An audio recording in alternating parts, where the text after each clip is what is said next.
Hello అండి. ఈరోజు మనం ఈ వీడియోలో కాకరకాయ పొడిని ఎలా తయారు చేయాలో తెలుసుకుందాం. ఇలా చేస్తే పిల్లలు కూడా ఎంతో ఇష్టంగా తింటారు. ఇక్కడ నేను 1/2 కేజీ కాకరకాయ తీసుకున్నాను. మీకు కుదిరితే కేజీ అయినా తీసుకోండి. తర్వాత పైన తొక్కంతా తీసివేసి ఈ వీడియోలో చూపిస్తున్న విధంగా వాటర్తో బాగా శుభ్రం చేసుకోండి.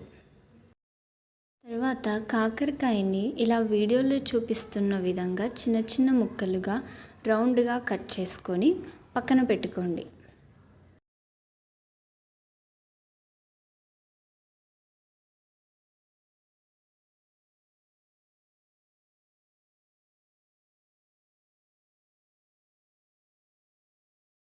తర్వాత స్టవ్ ఆన్ చేసి కడాయి పెట్టాలి. కడాయి హీట్ అయిన తర్వాత అందులో కొద్దిగా ఆయిల్ వేసి ఆయిల్ని కూడా హీట్ చేయాలి. ఆయిల్ వేడైన తర్వాత మనం కట్ చేసుకున్న కాకరకాయ ముక్కల్ని మెల్లమెల్లగా వేస్తూ ఫ్లేమ్ని లోలో అడ్జస్ట్ చేసుకుంటూ మనం కాకరకాయ ముక్కల్ని ఫ్రై చేయాలి. మంటని లో ఫ్లేమ్లో అడ్జస్ట్ చేసుకుంటూ మాత్రమే ఫ్రై చేయాలి, లేదంటే పైకి రంగు మారుతాయి కానీ లోపల అలాగే మెత్తగా ఉంటాయి. ముక్కలన్నీ బాగా క్రిప్సీగా వచ్చిన తర్వాత అవన్నీ మనం ప్లేట్లోకి తీసుకోవాలి.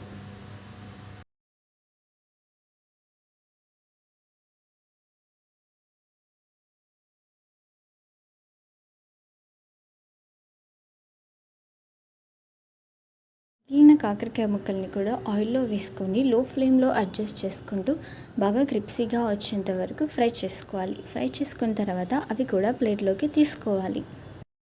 కావలసిన పదార్థాలు: కరివేపాకు, ధనియాలు, బుడపప్పులు, వెల్లుల్లి, జీలకర్ర, తెల్ల నువ్వులు.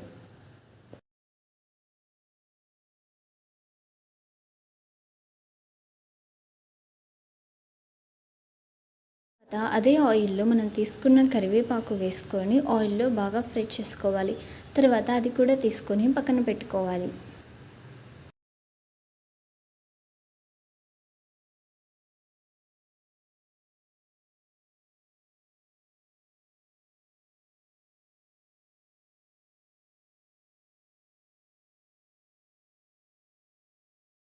తరువాత కొద్దిగా ఆయిల్ తీసుకొని మనం ముందుగా చెప్పుకున్న బుడపప్పులు, ధనియాలు, జీలకర్ర, నువ్వులు అన్నీ వేసుకొని బాగా ఫ్రై చేసుకోవాలి.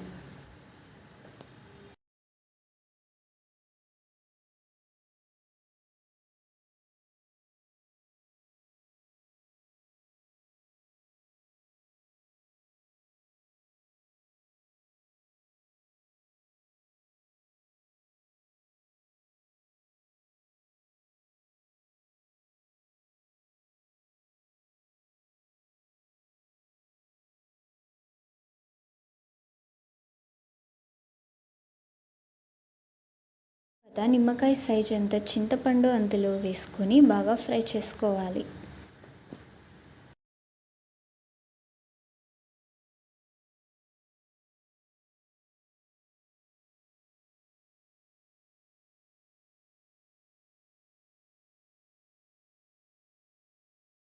బాగా కలుపుకోవాలి.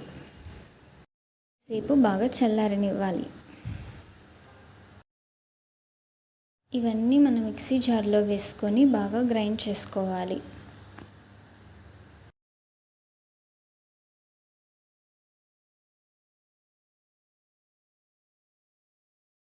తర్వాత ఇందులోకి మనం ముందుగా తీసుకున్న కరివేపాకు, వెల్లుల్లి, అలాగే పసుపు, ఉప్పు, కారం పొడి వేసుకొని బాగా గ్రైండ్ చేసుకోవాలి. మరీ మెత్తగా కాకుండా కొంచెం పరకగా ఉంటేనే బాగుంటుంది.